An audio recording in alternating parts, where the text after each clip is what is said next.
মহাভারতে কুরুক্ষেত্রের যুদ্ধ শেষ হয়ে যাওয়ার পরে দুঃখ ভারাক্রান্ত মন আর চোখ ভরা জল নিয়ে ধৃতরাষ্ট্র একবার শ্রীকৃষ্ণের কাছে গিয়ে জিজ্ঞাসা করেন, আমি কি করেছিলাম?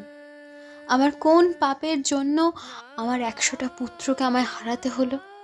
এমন প্রশ্ন শোনার পরে শ্রীকৃষ্ণ ধৃতরাষ্ট্রকে উদ্দেশ্য করে বললেন, তুমি তোমার এক গত জন্মে শিকারী ছিলে, আর সেই সময় তুমি একটি পাখির 100টি সন্তানকে নিষ্ঠুরভাবে হত্যা করেছিলে। তোমার এই কর্ম ওই 100টি মৃত পক্ষী শাবকের পিতাকে যে কষ্ট দিয়েছে, যে যন্ত্রণা দিয়েছে, তা যে তোমায় পেতেই হতো। আমরা তো কর্ম করে ভুলে যাই, তবে সেই কর্মের ফল আমাদের কিন্তু ভোলে না। বাংলায় একটা কথা আছে জানো তো, ভাবিয়া করিও কাজ, করিয়া ভাবিও না।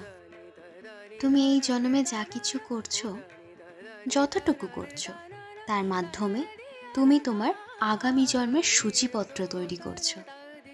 বুঝলে?